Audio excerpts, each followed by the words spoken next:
when President Trump came to office his second time around, he made a deal with President Bukele, where President Bukele agreed to imprison in CCOT, a notorious prison, people who were taken from the United States in violation of their due process rights.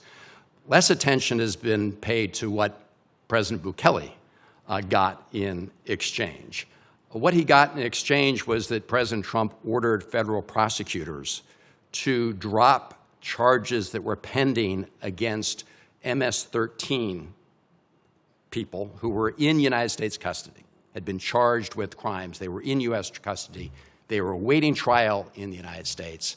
And instead of having them stand trial and have information come out at that trial about the collusion between MS-13 and President Bukele, President Trump sent them back to El Salvador. Isn't that right? Yes, my understanding from reporting by New York Times and other outlets is that this is indeed what has been part of the deal.